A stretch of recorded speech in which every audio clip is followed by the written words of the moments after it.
السلام علیکم ورحمۃ اللہ وبرکاتہ۔ ناظرین، تاریخ میں مشہور شخصیت سلطان محمود غزنوی اور اس کے ساتھ ایک جڑا ہوا لقب بت شکن، بت فروش نہیں، بت شکن، اور ساتھ ایک اور تیسرا لفظ سومناتھ کا مندر۔ آئیے آپ کو بتاتے ہیں کہ یہ قصہ کیا تھا۔ قصہ جاننا چاہیے ناظرین آپ کو۔ یہ چیزیں ایسے قصے ہیں جو ہمارا خون گرماتے ہیں، ہمارے ایمان کو تازگی بخشتے ہیں، اور ایسے ایمان کو آپ کو معلوم ہے کہ جب اس طرح کے قصے ہم سنتے رہتے ہیں تو ہمارے ایمان کی طاقت بڑھتی رہتی ہے، ہمارا اللہ پر ایمان، رسول اللہ صلی اللہ علیہ وسلم سے محبت یہ بڑھتی رہتی ہے۔ اب سنیے، سومناتھ کا مندر اتنا بڑا تھا کہ ہندوستان کے سب راجے اس کے لیے جاگیریں وقف کرتے تھے، اپنی بیٹیوں کو خدمت کے لیے وقف کر دیتے تھے، جو کہ ساری عمر کنواری رہتی، اور انہیں دیوداسیاں کہا کرتے تھے۔ ہر وقت 2000 برہمن پوجا پاٹ کرنے کے لیے حاضر رہتے تھے، اور 500 گانے بجانے خوبصورت عورتیں، 300 قوال ملازم تھے۔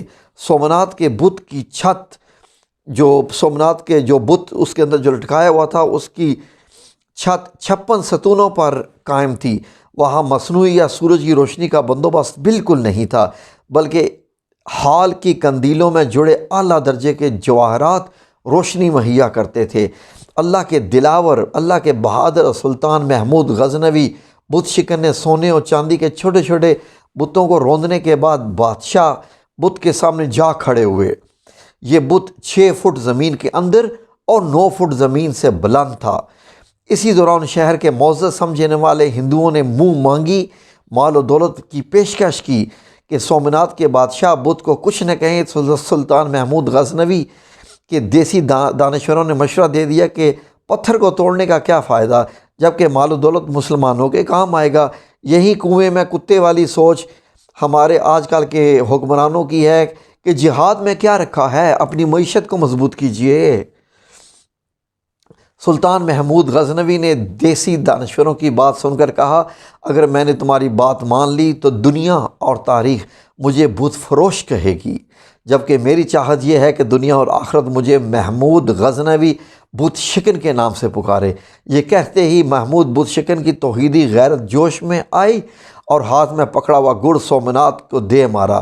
اس کا منہ ٹوٹ کر دور جا گرا۔ پھر سلطان کے حکم پر اس کے 2 ٹکڑے کر دیے گئے۔ اس کے پیٹ سے اس قدر بیش بہا قیمتی ہیرے جواہرات موتی نکلے کہ جو ہندو معجزین اور راجاؤں کی پیش کردہ رقم سے 100 گنا زیادہ تھے۔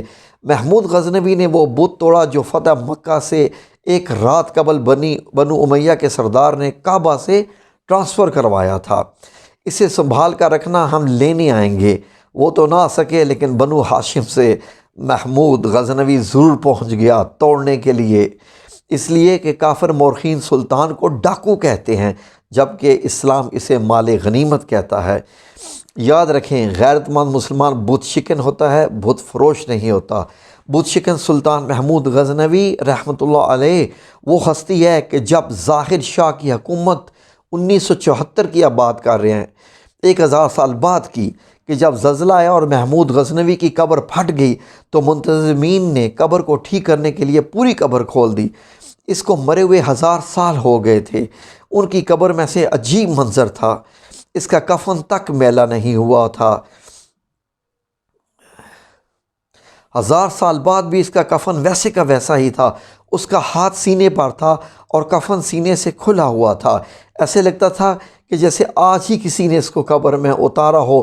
اس کے ہاتھ کو ہاتھ میں لگایا گیا تو وہ نرم و نازک تھے، کوئی اکڑا پان نہیں تھا۔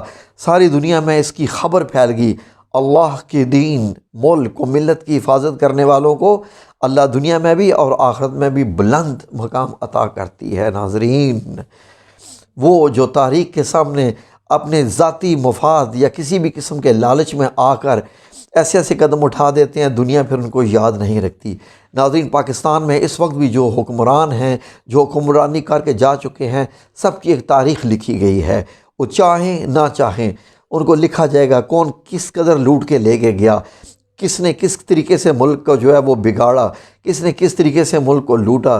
یہ تاریخ آج سے 100 سال بعد بھی دہرائی جائے گی، لیکن کاش کہ یہ لوگ سمجھ جائیں کہ ہماری تاریخ جب 100 سال کے بعد، 1000 سال کے بعد پکاری جائے، پڑھی جائے کسی جگہ پر بھی، تو ہمیں اچھے لفظ میں پکارا جائے، لیکن یہ نہیں سمجھتے۔